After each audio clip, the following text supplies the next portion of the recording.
Welcome. What's happening? What's up, Johnny? Rocking and rolling, man. Rocking and rolling.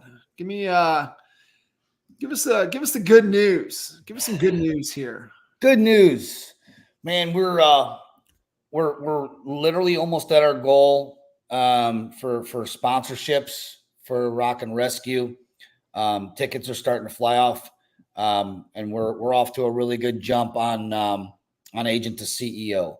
Yeah, let's talk about that. So if you guys are wanting some more information, agent to CEO CLE, which is where we're going, is the land.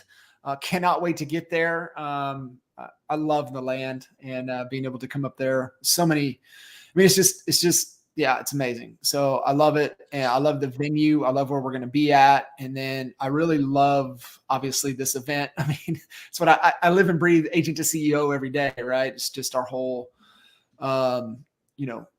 dynamic in the process that we take people through and have been taking people through for over a decade. So being able to do this and also bring in just an incredible new, cast of characters, obviously, the three amigos here of us, as well as Leo the Lion, CEO of EXP, is going to be there. I'm excited for Kendall coming in. You also have the number one C21 agent on the planet that happens to be in the land that is going to be there as well. So This is definitely one of those,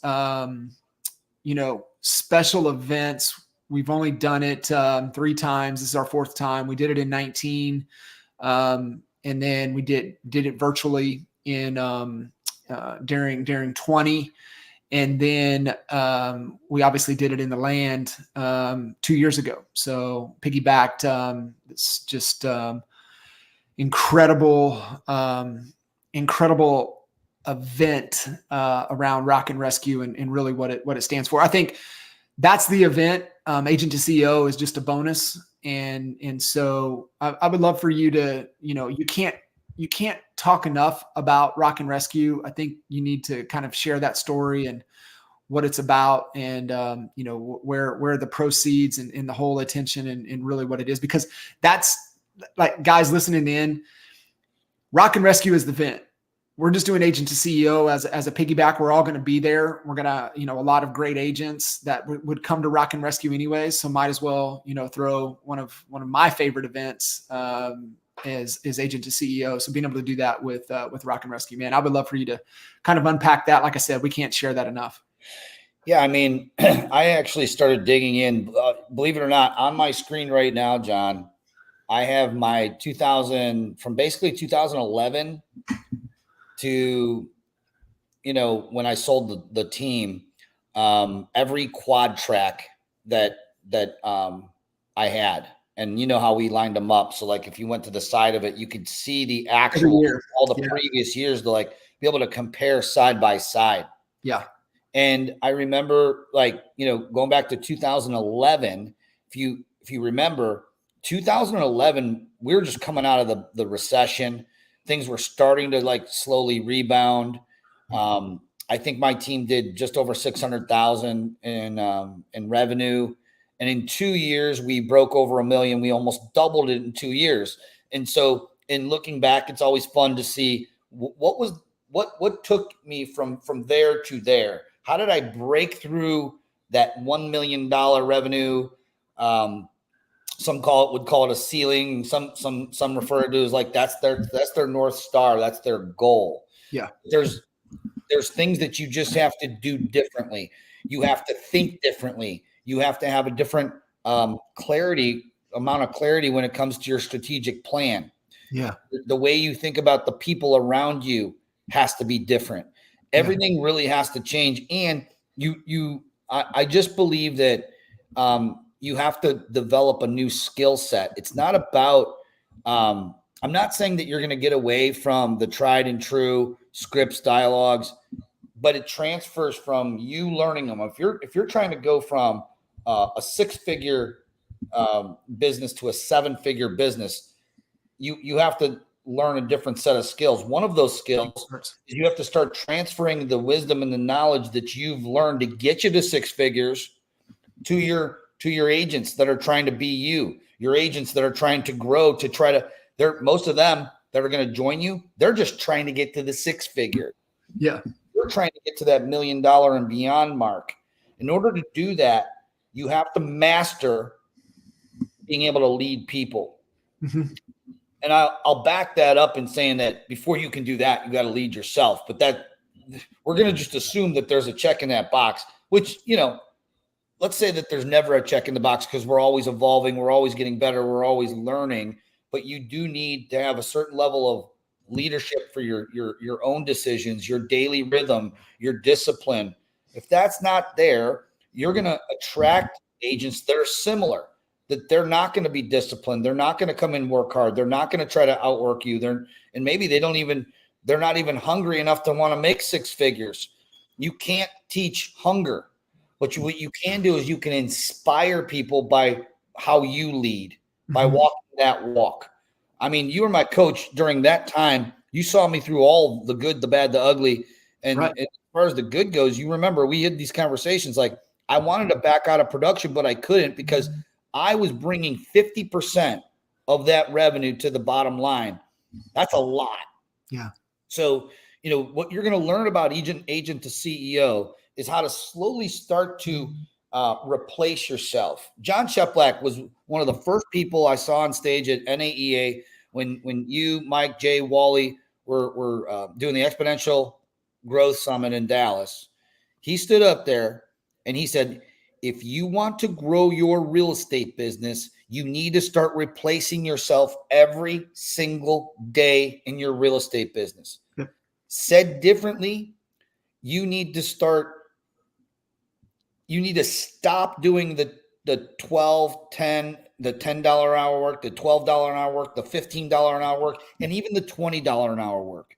Yeah. And you have to start replacing that with $200, $300, $400 an hour work, which is sitting in front of sellers. Yeah. Okay. Motivated sellers. Correct. And you have to then be able to teach that. And that's where the leverage starts to come into place. Yeah.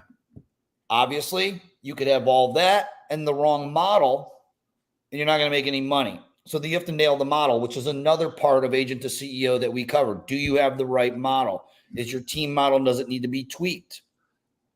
So there's a lot of moving parts. I like to look at it as some of the most fun, most challenging for sure. But those years of I was growing into a CEO and shedding, the skins of an agent and moving into a CEO leadership role, man, it was fun. It was fun to learn those things because it's fun to grow. That's what you're going to learn. You're going to learn from Kendall Bonner. I mean, I cannot wait to learn from Kendall Bonner.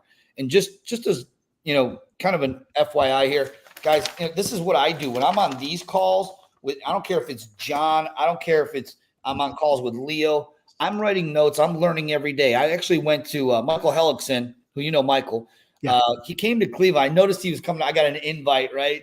And so I sit down in the room. FYI, the dude, I love Michael. Great dude and everything. He flew to Cleveland, Ohio, and there were, I want to say 14 people in the room, and 3 of them were already his coaching clients. So just to give you an uphill battle on the coach, it's hard for everybody, right? But I like Michael. We actually never met face to face, but we know you guys and Jay, and when he was in Dallas, Jay picked him up and they hung out for a bit.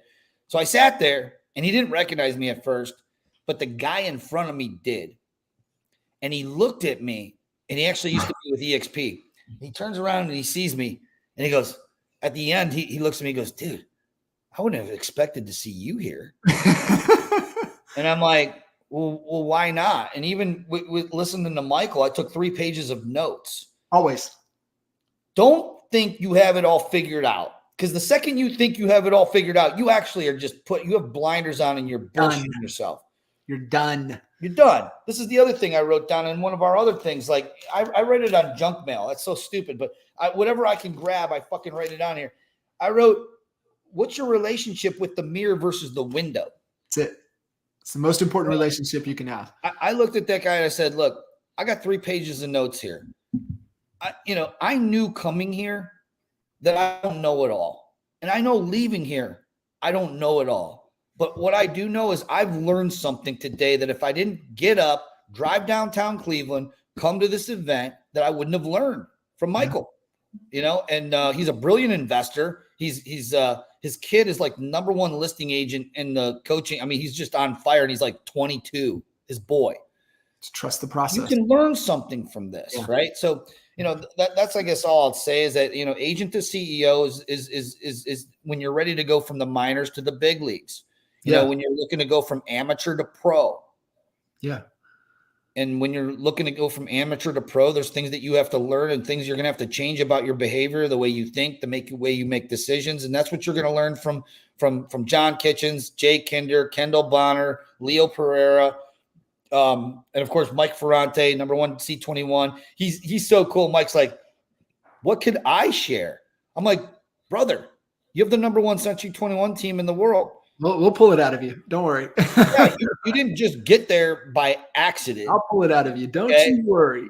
Yeah, exactly. I can't wait for that. This is going to be not just an amazing learning event, but the experience. You are going to float out of this event. Okay. Yeah. You know, day one, and I don't want this to be a whole thing on agent to CEO, but day one, 8 to 5 o'clock. 5 o'clock, we're going to do a happy hour. We're going to feed you dinner after that. So lunch, dinner's included day one. Then 9 to 5. 9 to 5. 9 to 5. We got to let these rock stars. 9 to 5. 9 to 5. Then we're going to have a country artist come out and play a private show for us. His name's Tyler Reed. He was the first artist that I had do Rock and Rescue back in 2015 when we first did it. He's going to play a private show at the venue called The Farm. This whole thing, if you hate country music, this probably isn't going to be for you. I say come to this event wearing your cowboy boots and get ready to write some notes and learn some good stuff, because that's what this is. Cowboy boots in the land. I can't quite make that connection just yet. Oh yeah, it's going to be good. It's going to be all cowboy boots. So we're super stoked. Yeah, super incredible. So I want to hit on a couple things that you said there, and then I'm still not going to let you off the hook to talk about Rock and Rescue, because it's so important, the cause that it's for. And like I said, you know, you come for Rock and Rescue, agent to CEO is just a bonus. But you said a couple things, right? And agent to CEO is really just the mindset, and you know, what happens to most real estate agents when they get into the business, they move from being employed somewhere to becoming self-employed.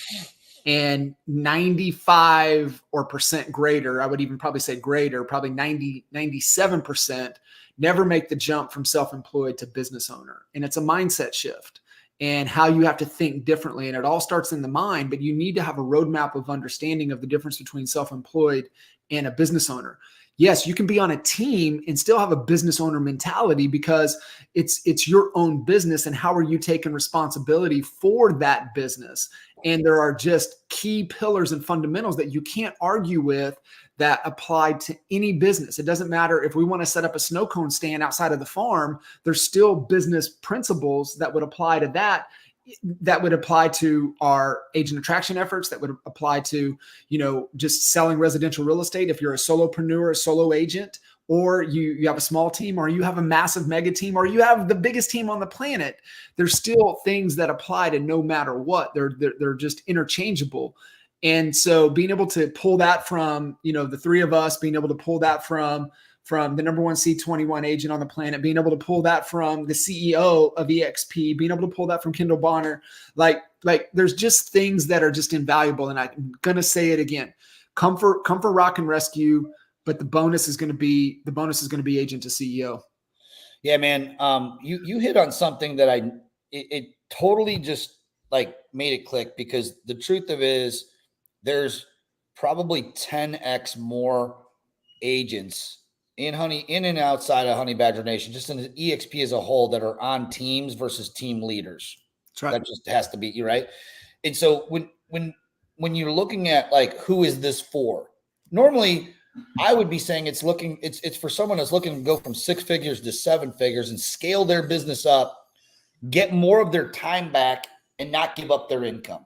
That's like that should be what everyone's, you know, trying to get. No one should be like, I want to make more money, but I want to work more hours. No, you want to work less hours, make more money, free time, scale that, and try to run your business as efficiently and profitably as possible at the least amount of time.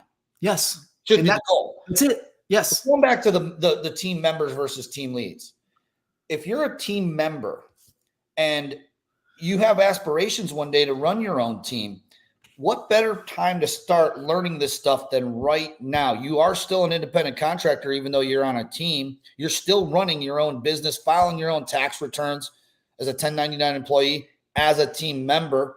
The cool part is, if you're a team member, is your expenses really aren't that high.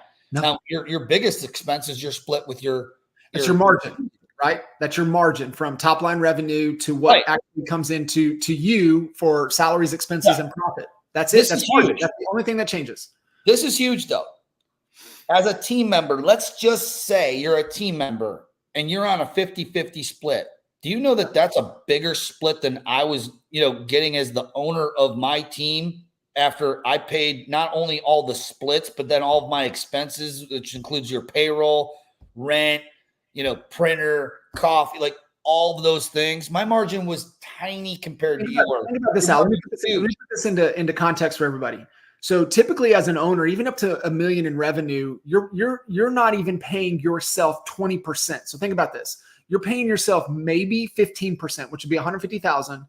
And then you have profit and profit shrinks, guys, for you guys listening in, the smaller your average sales price. So you said something in the beginning, right? Maybe that North Star is $1 million in revenue, but there's another thing, right? Because not all markets are created the same. And if I have a $700,000 average sales price, or in the land now close to 300, at the time it was 200, that first North Star is 100 units, right? So like you got to take, apples to apples. We can't compare, our boys in Southern California to you guys in the land. It's different math, right? But the principles all apply.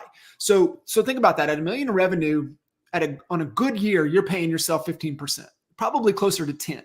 And then you're looking at a healthy profit margin at $1 million, you're probably looking at about 15 to 20%. And you're not taking all that profit. But think about that. That's only 25 to 30%. If you're on a team with a 50-50, you're making more than the owner that is running $1 million revenue company.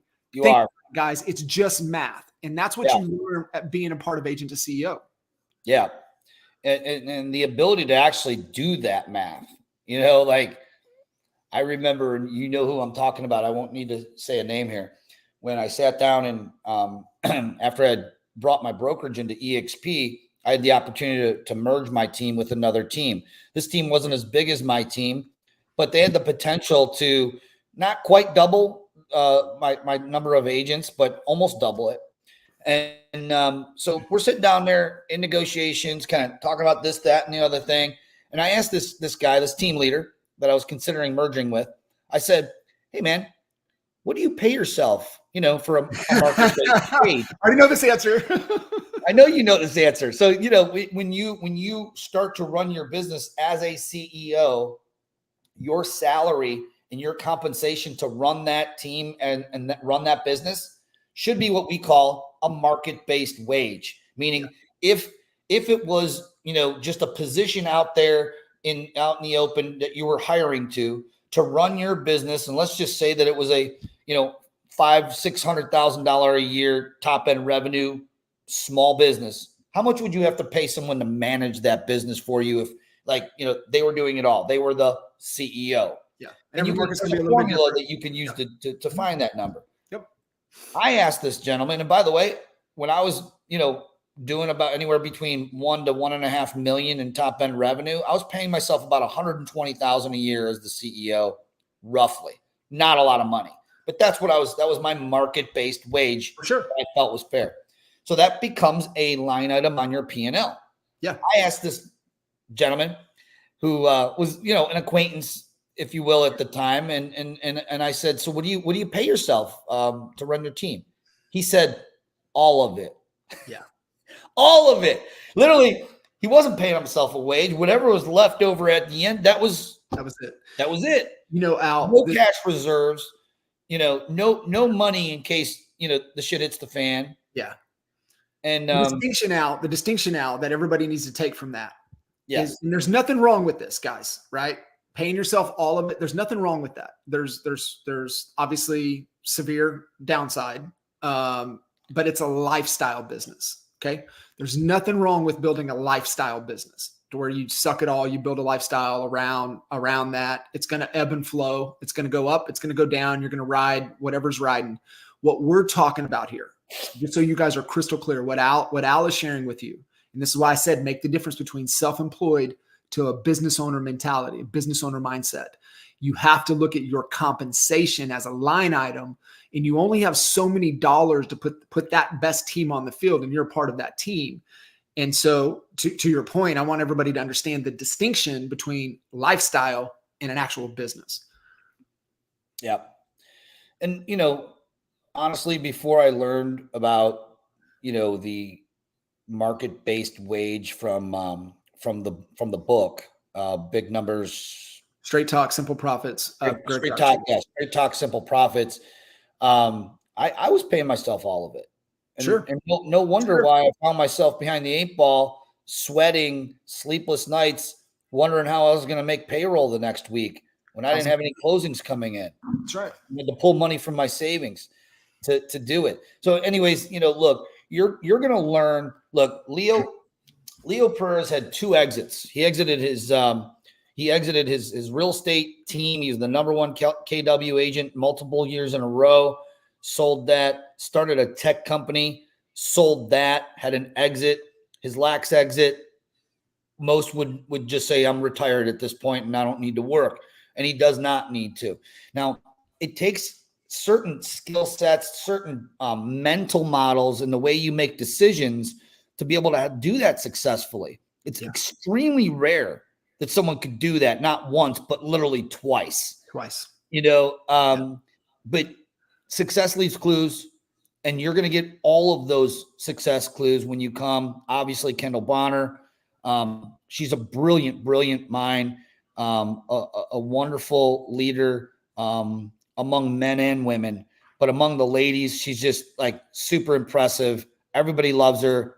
Every stage on Inman, you're going to see her. There isn't a seat that's empty when she's up there speaking, and there's a reason for that. So, come here to learn. I was just on a phone with a young lady, super nice. She actually used to be with EXP. She's moved to run another company right now locally, and she bought a sponsorship to Rock and Rescue. And I was like, did you see that we were doing agent to CEO? I sent her the agent to CEO link. I said, take a look at it. I think where you're at in your business trying to grow, she's in that position where she's at that 6 figures. She broke through the 6 figures. She wants to take her business. I sent her the message, or I sent her the link, and here's what she wrote back. She says, oh my gosh, this is a no-brainer. Yeah. And so she went and got herself a ticket to agent to CEO. She's like, thank you. I'm in. This is exactly what I need. This is going to be amazing. Yeah. And so you're here, you're in Cleveland. You're going to want to get this like committed quickly, because we only have limited seating. There is limited seating. We're cutting this off at 100. And hotel rooms are already selling out. The one that's closest is already sold out. You're going to want to get your tickets. Yeah. There's another hotel room that's super close too, but you're going to want to get tickets quick. Yeah, for sure. And we did agree that if you get your ticket to agent to CEO, that also gets you a ticket to Rock and Rescue. That's right.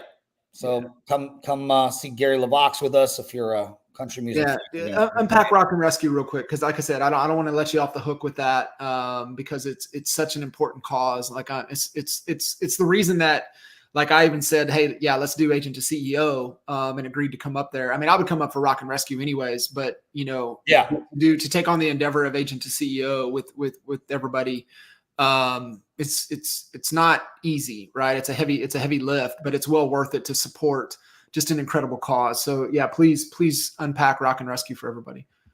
Yeah. Rock and Rescue is it's been something that, well, and this goes like kind of in alignment with agents that are looking to grow your business. Any agent out there that's in sales that wants to maximize their marketing dollars by having repeat business should be doing a client appreciation party. I was very inconsistent and poor at executing on those throughout my career. So I thought of an idea in 2000. I was operating my brokerage at that point. You know what? If I'm going to do one of these, I'm not knocking renting out a movie theater. I'm not knocking doing an Easter egg hunt, any of that, Santa Claus. I've seen it all. Those are all great. And if you're doing those, you should continue to do those because people love them. But for me, just me personally, I'm going to get more fulfillment out of something having to do with music. And I know you too. Like, you know, our entire group, we're music junkies. And so Chad Goldwasser had this thing that he's been doing in Austin. He allowed me, was gracious enough to give me the blueprint and allow me to basically duplicate it in Cleveland. It was Rock and Restock. We did this in 2015. I think we had like 225 people at our first one. It's still at the same venue. Last year, we hit over 1,000 tickets sold. We will hit over 1,000 tickets sold this year as well. And it's just transformed into something that's just so special, so cool. Obviously, we changed from Rock and Restock. Which we supported the Cleveland Food Bank at that time, right? All proceeds and everything went to the food bank. Yeah. And we changed it over to Rock and Rescue, to charities that are rescuing women and children from human trafficking. And specifically the charity that we're focused on solely this year is Renee Jones Foundation. She's right here in Cleveland. She's boots on the ground. She's in the worst of the worst areas of Cleveland where this is going on and helping women out and children and just giving them another option other than going back out on the street. So it's a really great charity. It's a special night. It's brand, I was actually just talking to the lady who bought the table. She's not even an EXP broker. She's with a competing broker. But we consistently every year have brokers that we compete with come together in one place and have fun, laugh, catch up, dance, listen to music, and then of course make a big difference in the community with being that it's all donation driven. Yeah. So it's fun. We got Gary LeVox. We got our boy Dusty Black. If you haven't seen Dusty Black or heard Dusty Black music, just go on Spotify. Start listening. He's on every country playlist I have. He's on a lot of his songs are on my playlist. Absolute fire. So it's really great. We'll put the links in this broadcast at the bottom so you guys can have information to both here. Yeah, grab that. And, guys, and I saw Raul's question and, a component of, we really work through the foundational pillars and of what agent to CEO is. And, it's vision. It's, obviously starts with clarity. Everything we do starts with clarity. If you've ever been on a call with us, and this is a great call, a great question to ask any agent that you're talking to, if you're talking about recruiting, as I'm going to kind of dive into Raul's question, is that what's the goal? Man, what are you trying to do? Where are you at? Where are you trying to go? Like I can't help you if I don't know where you're at, and I can't help you if I don't know where you're wanting to go. So what's the goal? What are we trying to do? Where are you struggling? Where's the biggest constraint? What are you challenged with?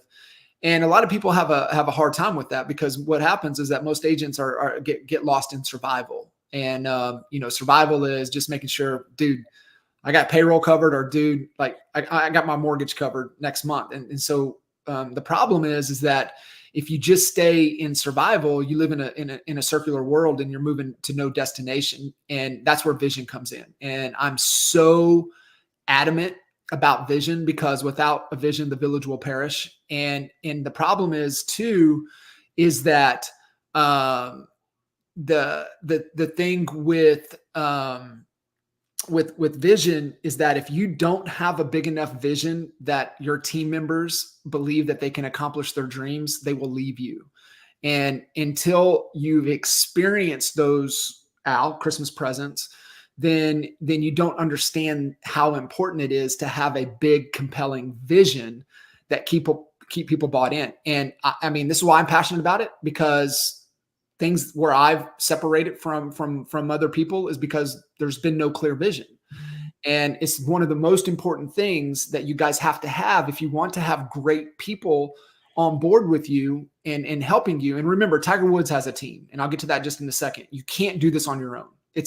It is impossible to do this on your own. And if you ever hear a coach or a guru say, I did it all on my own, they're full of shit. They're lying. Get away from them. They all have support. They all have a team, what I call your life team, but they have a team and support. So you got to have a vision. But then I'm so glad you said something. You said, but you got to have a mental model in how to think and think through problems, through challenges, through constraints. And you got to be armed with that because you're going to meet resistance in every step along in this process. And if you don't have a framework to think, you're going to get stuck. And this comes with your agent attraction as well.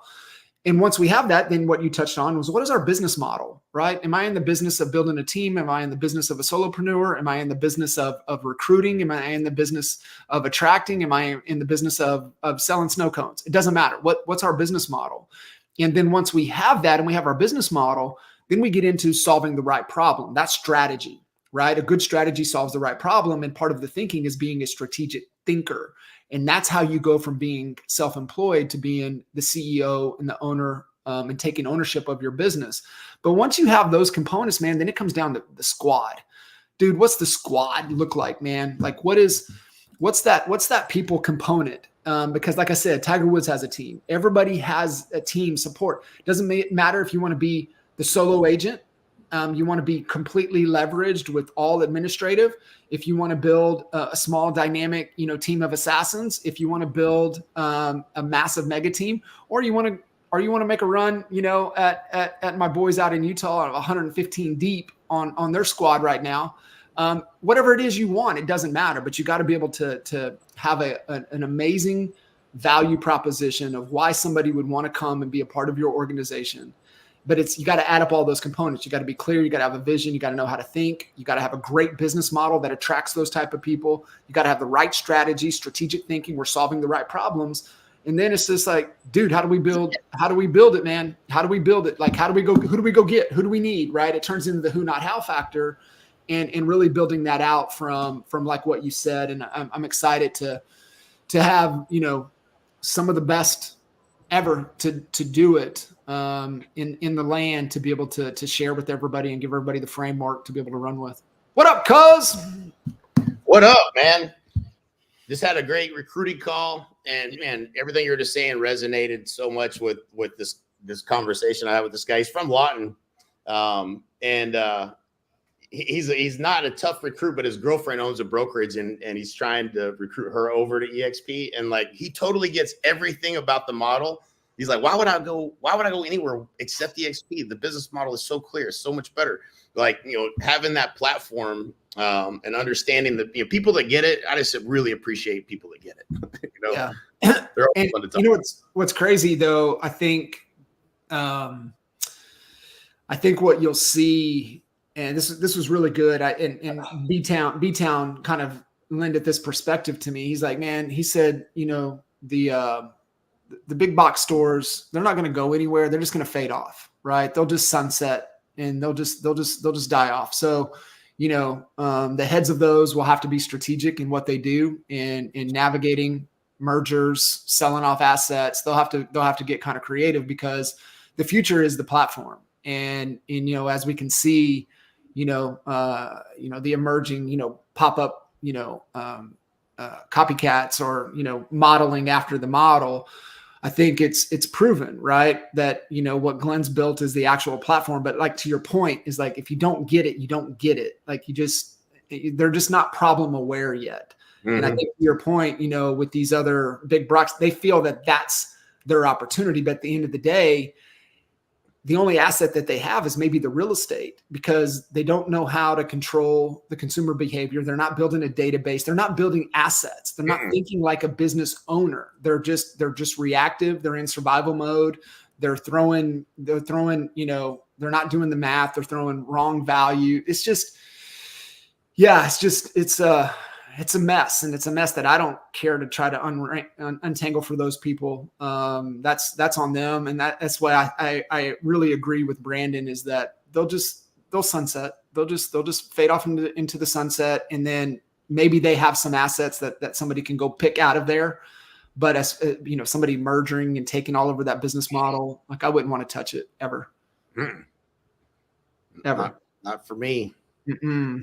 And you know what I think why I'm so appreciative of understanding this and being able to have this conversation. The beautiful thing is that, Al, you can lend the perspective from a Remax, you can lend the perspective from a discount broker. But I think our work that the Big Earn challenged us for a year, and evaluating, taking over and buying Caldwell Banker and really understanding that and at a deep, deep level, and challenging us to constantly do the math, fellas, do the math, boys, do the math, boys. And, I'm so grateful that Caldwell Banker turned us down, because I think we were going to take it over, but they wanted us to up for 5 to 10 years. And we said, no, thanks. And then we went independent. And so having that experience and that perspective to really understand the dynamics of that model, and then, see it in practice over the last 6-7 years with what Glenn's been able to do, it's just, God dang, man, there's just a better way. Yeah. God, it's just a better way. Isn't it amazing to think that someone would sign a 10-year contract? Like, I'm going to marry this brand for 10 years. And like, it's like you're voluntarily signing up for a prison sentence. Mm-hmm. Who would want to do that? But people do it all the time. They just don't know. Yeah. And it goes to the point that you were making before. I have to wonder how many people make these decisions. And it's a big decision to sign something for 10 years with like on emotion versus logic. And are they really looking at it? Are they really like we're underwriting a $14.5 million apartment building in Fort Worth right now? There's the part of the biggest part of the due diligence is the underwriting of that deal, meaning what is it going to look like? What are the projections going to look like? What's the total investment going to look like? What's the potential growth? How much can we reduce expenses by? All of these things punch in a formula that says you should buy it at this price or you should not. Yeah, it's just math. It's math. But any of these people signing up for 10 years are doing any of the math. Yeah. Well, John, you were just saying it right when I jumped on, and first of all, clarity and a vision. Like, how many people buy, they buy a Coldwell Banker or a Century 21 thinking it's gonna, but they don't even really know what they want it to be. Like, how many agents do you need to have doing how many deals a month? They don't even do that part of the math. And, I was in the middle of typing this post, and it's almost finished. I'm going to post it. It's about that investment property. And I was talking about like how I got into investing in real estate, and I consider myself a pretty good investor. I mean, John, we probably flipped or bought 125 properties. At least. But two developments, new construction projects, yeah. So, but how did we, when you live in Lawton, Oklahoma, and where do you buy investment property? Where you feel the market the best, where you found the deals? The amount of evaluating and making those decisions of buying investment properties, I wasn't looking at cap rate. I wasn't looking at, return on investment. I wasn't looking at it, I didn't buy in a marketplace where the values double every 7 to 10 years because of the economic factors. And truth be told, if you look at Lawton, not to knock Lawton, but like as an investment, you look at the market first. Would you ever invest in Lawton? No, it's 38% of the jobs are created by the military or by contractors from the military. So every time you change presidents, you got a difference of money that's coming into the city, which impacts your appreciation on properties and your assets, how many times they're going to be vacant per year, like all of those factors. Like if you do that front end work and look at Lawton as an investment, you would say never invest in Lawton. But because you didn't know any better and you didn't have this framework of how you evaluate a market before you decide to invest, that's the crazy thing. So you look at Fort Worth, you look at the job diversity, how many different types of jobs are, like it's doing the work. Like that's how you make good investments, how you make good decisions, period. And, you have to understand all the factors before you can make a good decision. And that's the cool thing about investing in multifamily is if you do all that work, and then you do the math, it's very clear. The reason is, and here's where I would say 97, 98% people don't have a decision-making framework. They don't know how to make decisions. And I remember, one of our key mentors, Mark Chesley, would always tell us is that the reason you're not moving fast or you're going in the wrong direction is your decisions are off. Your decisions it takes you too long to make a decision. And the reason that I know this to be true, The reason that people is because they don't have a decision-making framework. So this is my decision-making framework. Everybody else can add to, take, but I just challenge everybody listening to this. You better have a damn good decision-making framework, or you're going to be 98, 99% of the people out there. One is get crystal clear on what all the words mean. Like, what does this mean? Like, are we speaking the same language? Or like you have a, like, you know, you put a different lingo because you learned something a little bit different in your market. You know, like we speak, you know, ghetto redneck because we're from Lawton, Oklahoma, versus, you know, speaking some other language. But you got to know what all the words mean. Number two, what is the data? Show me all the math. And as you get a little more in tune and you go through this process enough and you started talking out some things to look at, right? There's certain math that you just don't quite know, but there's certain math that you need to figure out. So like, what is all the math that's important in what it is that we're talking about? So we're crystal clear, we're on the same language. What's all the math? And then the third and most critical thing is, what is the ripple effect of this decision? What is the secondary impact? If I say yes to this, what does that mean?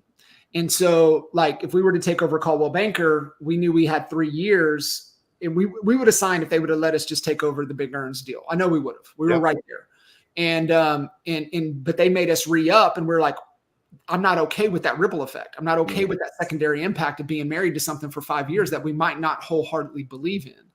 And so that's my decision-making framework. All the words were crystal clear. We're speaking the same language. What is all the math? What math am I not thinking about? What math do I need to be thinking about? What is the math telling me? And then if I say yes to this, what does that mean? What's the secondary impact? What's the ripple effect? And I think if more people, especially speaking here with agents, if they would just take the time to have some type of decision-making framework, then they would, they would make better decisions. And in the thing too, this is why I'm so adamant about vision, is because what's the first component of a amazing, compelling vision? What is the number one thing? It's core values. And core values are just decision-making filters. And I think the more that you can arm yourself with, guys, you know, leading in, how are you making decisions, and also leading others, right? That's why, like, hey, this is what we're talking about. We're talking apples to apples and being, you know, we're speaking the same language. Hey, tell me when you're ready to do the math. And hey, this is what it would look like if you came on board. Are you okay with that or not? And so just adopting some type of decision-making framework will serve everybody so much better. Yeah. So it's so important, man. Gosh, dang. It's so simple too, but you know, it's not where most people start. Nope. You know? Nope. It's emotional. Well, have a good mentor too, you know. Yeah. I was telling a story about Jay Abraham the other day, and you know, how we would jump on a call with Jay, and you know, you're paying a guy, he charges $50,000 a day.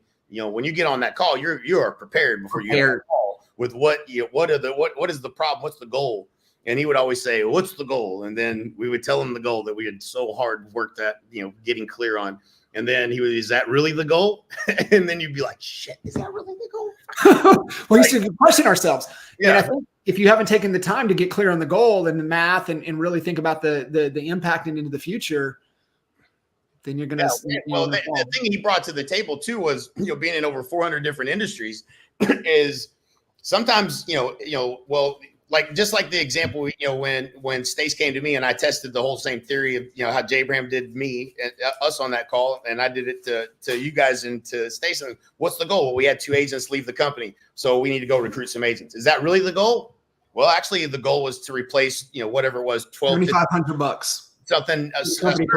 Revenue was the goal. Yeah. Then you can say, what are all the ways to accomplish that goal? And then you can choose a path, right? So it wasn't just this one thing we had to do because we lost 2 agents, we need to recruit 2 more. It was a revenue target. And then you look at, well, there's all kinds of ways to solve that problem.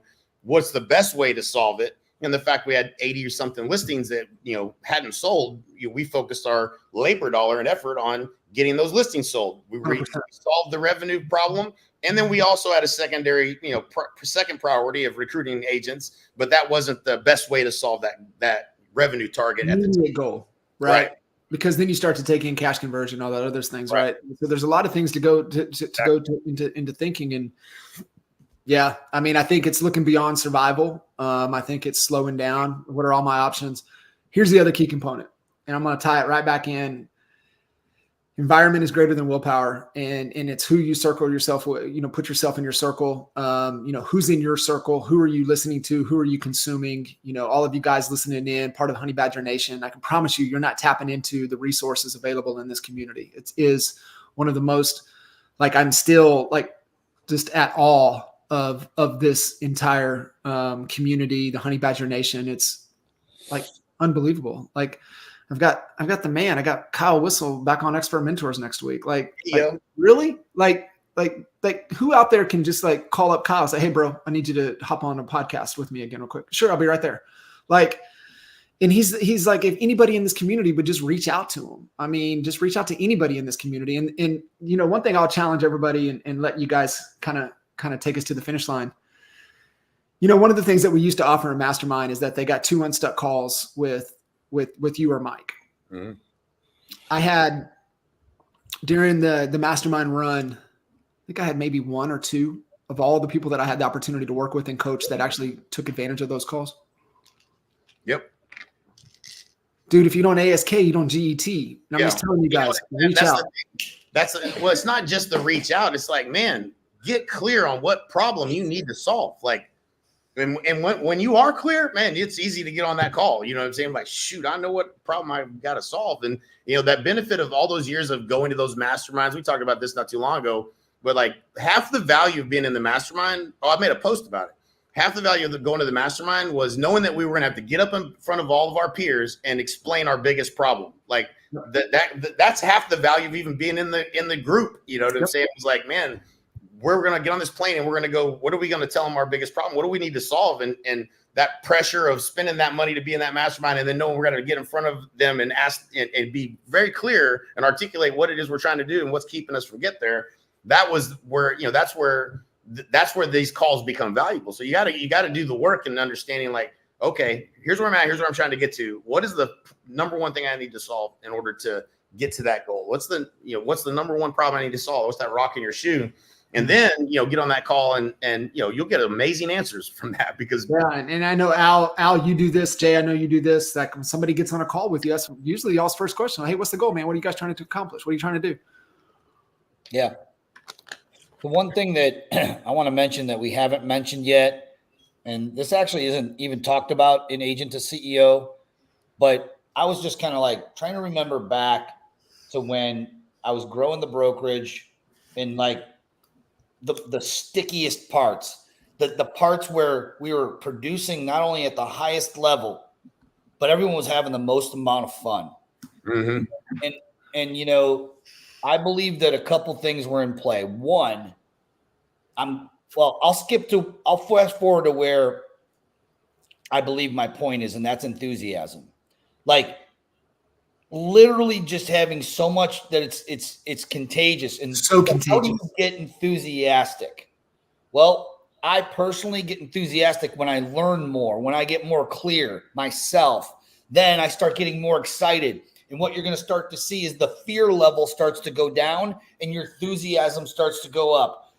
That can only happen when you open up your mind and you start to think differently about how you're going to get to where you're going to go.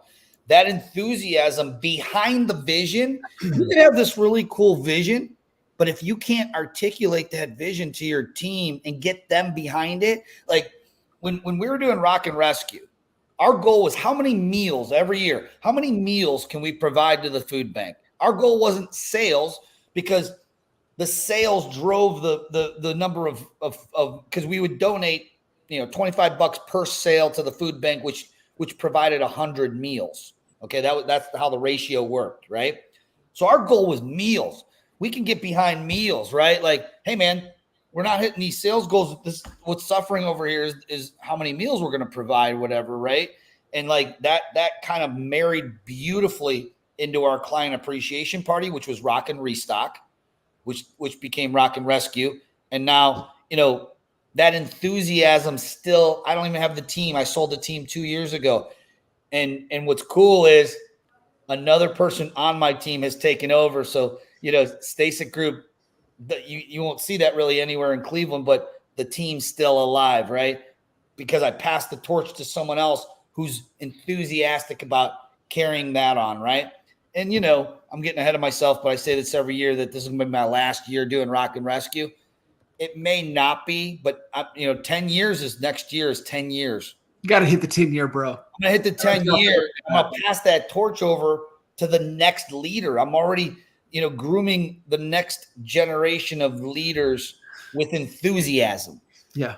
And if you start losing your enthusiasm, then I think you need to dip back in, find that vision again, get enthusiastic about that vision. And I'm just being transparent. I fight it every year. I'm like, man, how do I get enthusiastic about doing this again? It's like EGS for you guys, right?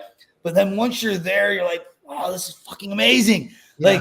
And then you can't wait for it to be done. Same thing, right? Like the ES sprint. Yeah. Like mine's the Rock and Rescue sprint, or now, agent to CEO, but we have fun with it. So I love it. You guys listening in, Raul, your go-to resource for all your questions, either reach out to us directly or go to honeybadgernation.com. All resources, answer question, everything is there, honeybadgernation.com. And, if you're looking for more of that training, get the app, get the Honey Badger app, the One Big Fire app, the One Big Fire app. And inside of the trainings inside of the One Big Fire app is the step-by-step agent attraction process. I know Jay's got amazing training in there. Al's got amazing training in there. Mikey's got amazing training in there. It's all of the resources that's the hint, the step-by-step, everything is in there for you guys. The door's open. You just have to walk through honeybadgernation.com, get the One Big Fire app and get plugged in. If you're clear, you're still stuck, reach out to any of us. And this is what we love to do. By the way, brought the app up, John. We are removing the Brent Gove model explained because it's no longer relevant anymore. Our model's changed. So we're going to be updating that with a new EXP explained. Russ, is it Ligon? He absolutely crushed an EXP explained, but like I've never seen anyone else do it. I think it's less than 15 minutes or somewhere right around there long, not very long at all. Doesn't get into like stock, revenue share, all this. He really focuses on two things. Are you in growth mode trying to make more income, or are you trying to get more time back, or both? Right. And it breaks down what EXP can do to help you grow that top end revenue, or over here, get more time back.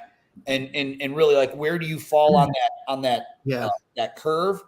Brilliant presentation that's going into the app. So look for that. And I know I've had the opportunity to be on with Brian, our chief learning officer at EXP a couple times, doing some stuff again next week with them all. But I know he kind of let me know that Wendy coming in, part of her initiative is to be able to create, bite size that then leads to a little bit bigger bite size that leads to a longer full content of EXP and EXP explained for all of us to be able to utilize ourselves, maybe in a quick hook to get people on, and then, into why they would want to partner with us, why they would want to partner, be a part of the Honey Badger Nation. Cool. Good stuff, fellas. Appreciate y'all. Appreciate all you guys listening in. Hey, man, I'm going to say it again. It's the second half of the year. The door's open. It's just, it's one of my favorite signs when I take Zane to karate. Right above the door is a sign that says, the teacher can open the door, but the student has to walk through. And, all of you guys listening in, the door's open. It's just on you to walk through. And I'll hit you with the Coach Burt. You walk through and commit. We'll make sure that you don't fail. There you go. Happy 4th of July, everybody. Stay safe. Appreciate y'all. And we'll see you guys soon. See you.